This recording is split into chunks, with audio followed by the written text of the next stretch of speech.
really important, skilled, well-paid jobs.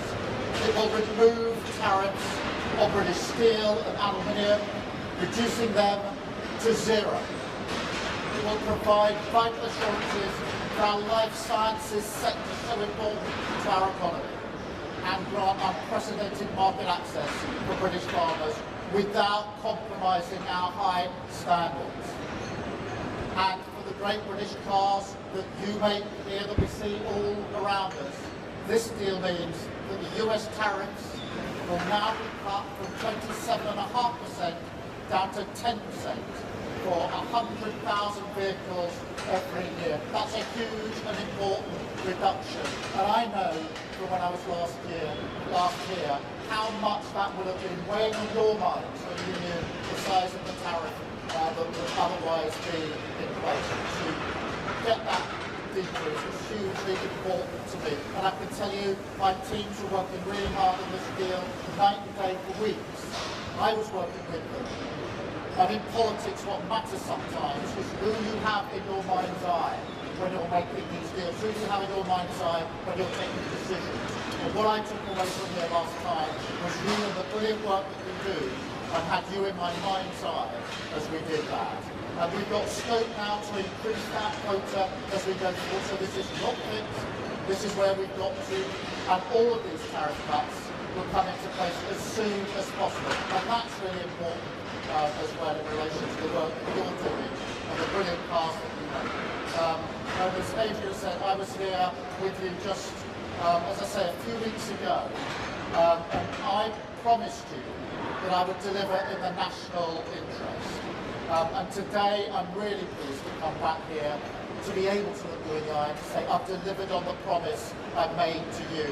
And that's why as soon as I knew this deal was coming in today, I said I want to come back to JLR to talk to the workforce there for whom this means so much.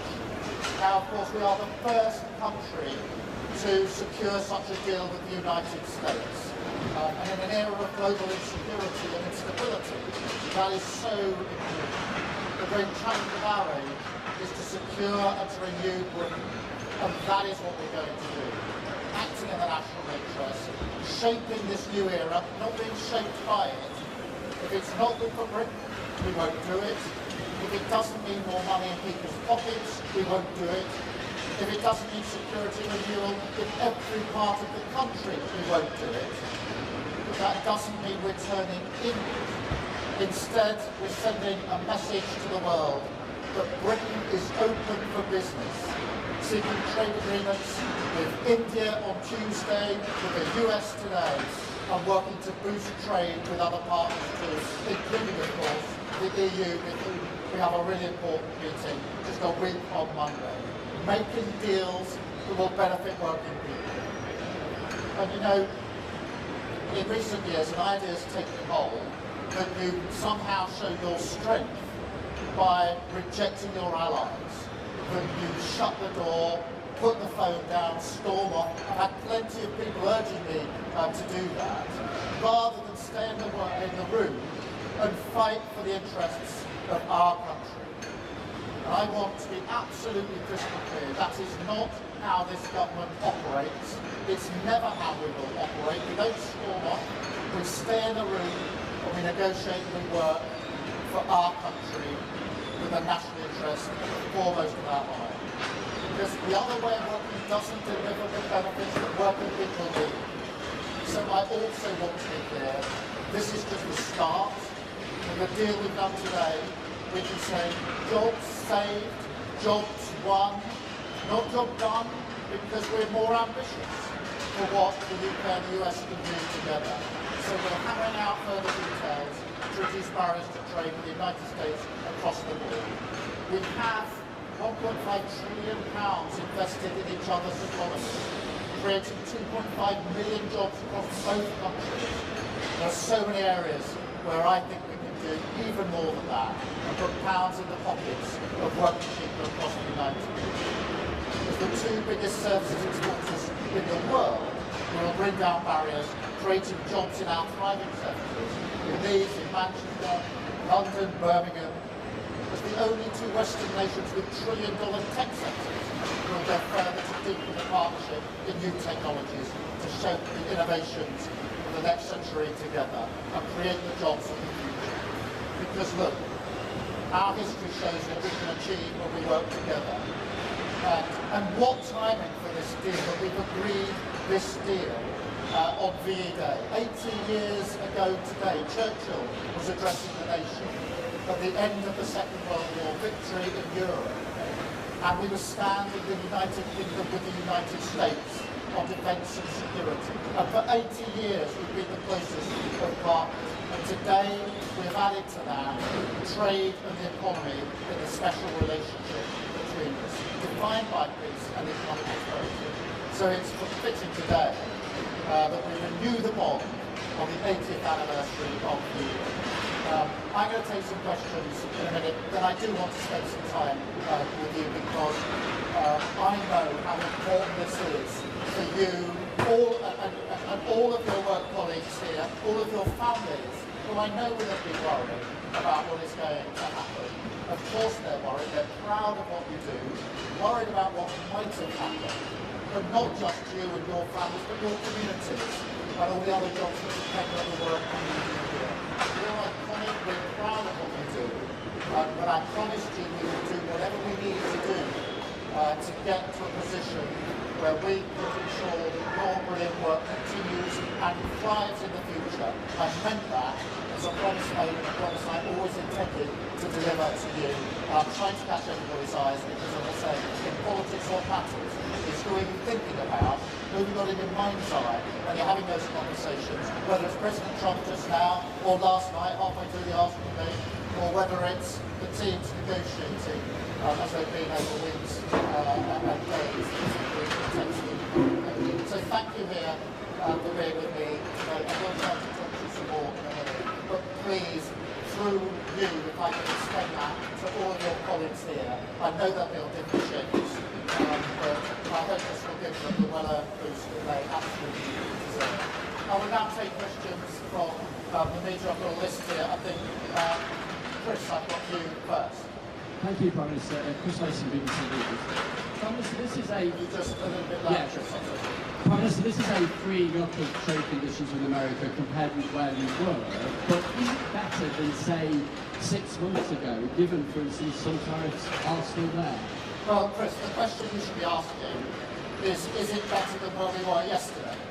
And I think if you should come out when you finish asking these questions and talk to the workforce here, because what this does is to reduce to zero the tariffs on steel and aluminium. Look how important that is.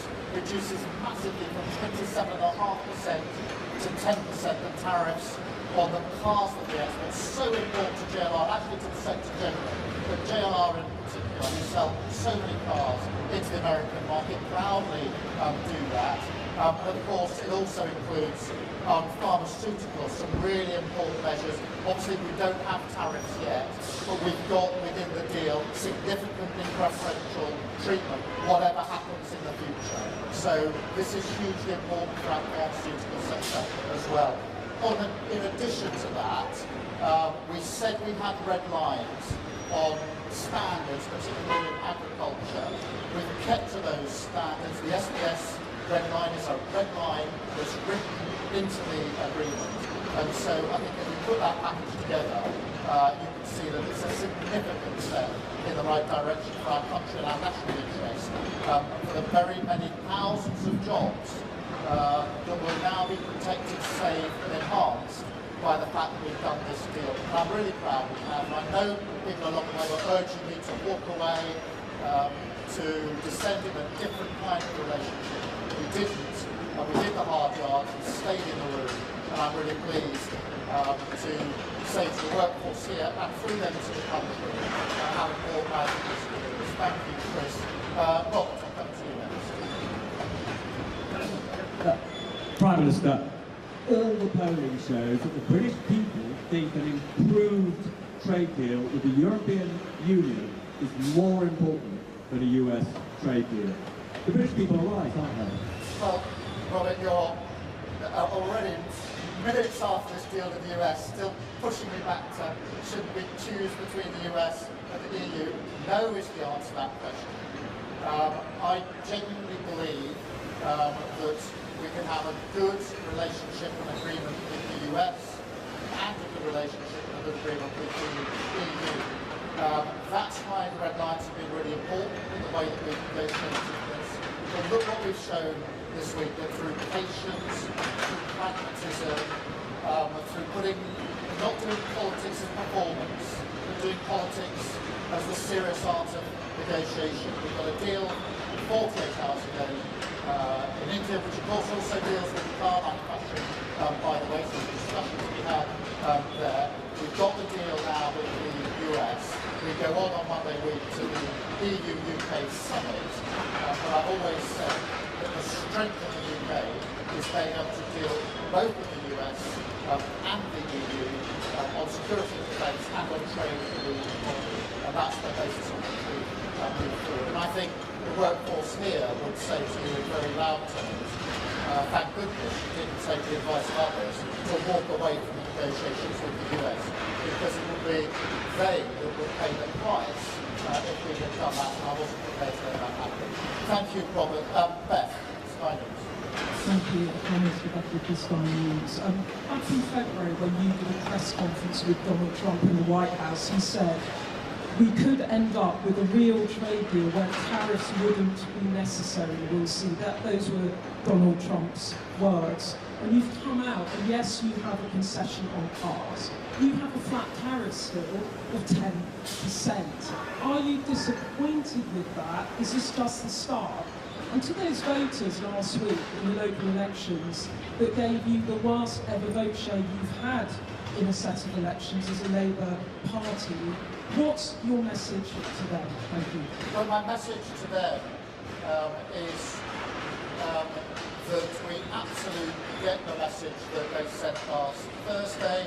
We will remain focused as ever on the national interest, and I have them in mind, I have the workforce here in mind when we make the decisions that we make. I don't make them for my sake, I make them on behalf of working people across this country. And in relation to this deal, yes, we would like to go further in relation to tariffs, but I think it's really important that we've been able to get this deal over the line now, because in that way we've been able to protect and save an enhanced jobs right here, right now. And that reduction from 27.5% down to 10% makes a huge difference to firms like JLR and the decisions they have to make about the future.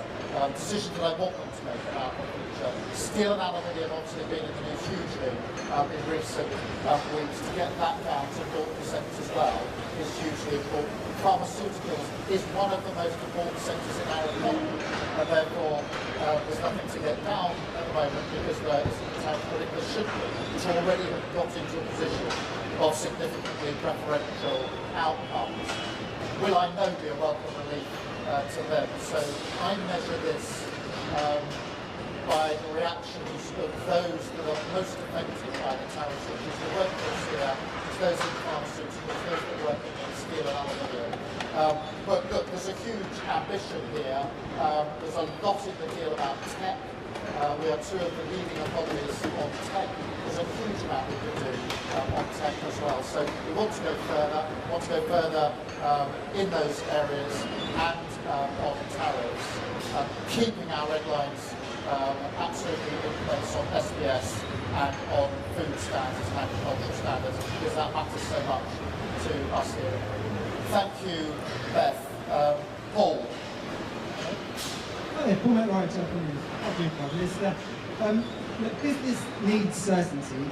President Trump is no stranger to changing his mind on a whim. What assurances can you give business, give the workers here, that despite what you've agreed today, we're not all going to wake up to a post tomorrow that effectively rips all out? Well, we've been negotiating this text for a long time. I had discussions with Donald Trump along the way, including discussions last night. We're clearly agreeing. There is a written text. This is reduced to writing. That text will be available. So this is an agreement that is absolutely clear. We've work well together, we respect each other, the President and I, and we trust each other, and have trusted each other through this process. Each of us mandating our negotiating teams to get the best deal for our respective countries. Both teams have fought hard in tough negotiations, and we've arrived at an agreement that I went through with the President last night, and we've just agreed moments ago here at JLR. So clear agreement in terms, and these tariff reductions to come in very short order make a material difference in the lives of very many people. Thank you very much. I've got Noah. Noah from The Sun. Hi, Prime Minister. I was wondering if you could please spell out for us what your strategy is going to be to get those 10% tariffs down to 0%. I know you're talking a lot about today being job safe, not a job done, but a lot of people will be thinking 10% still isn't good enough, we're worse off than a year ago. How are you going to approach negotiations going forward, and how long will it take till we get to 0%? I will approach negotiations in the same way I've approached negotiations with India and with President Trump to get to today's deal. With India, I met Prime Minister Modi at the G20 in Brazil. We agreed that we would get our teams to work together at pace in a courteous, respectful, business-like way. With President Trump, we've operated in the same way, not walking out the room, not slamming doors, but staying in the room negotiating. The same with the EU, respectfully negotiating in relation to the summit that we'll have a week on Monday. So we're doing it exactly the same way. But please do not underestimate the significance of the tariff reductions today, because these are measured in thousands of good, well-paid jobs across the country. And that really matters. That's the heart of everything that I believe in. And I believe that serious, pragmatic, in-the-room negotiations acting in the national interest are far better than performative politics. People slamming the door, floundering out, being performative but not actually delivering for what people. And I'll continue in the same vein. We've had 2 trade deals this week by acting in that way. And I think that shows that serious pragmatism defeats performative politics any day of the week. Thank you. Mikey from the Mirror. You mentioned tech a couple of times. JD Vance has on a number of occasions said that one of his red lines is concessions on our anti-hate speech laws. How have you managed anti-hate speech laws? How have you managed to talk him round on that? And very quickly, if I may, I think you'll admit that this wasn't what you were expecting to do today. Donald Trump has been struggling to land his arguments on tariffs. Have we been bounced into this by a president that needs help out of the hole? Well, look, I mean, in terms of free speech, I've been really clear throughout. We've had free speech in this country for a very, very long time. It's one of our foundational principles on which we're all very, very proud, and that will long be the case. There's nothing in this deal that impinges on that in any way whatsoever. In relation to the timing of this, no, not at all. Our teams have been hard at work for weeks on end.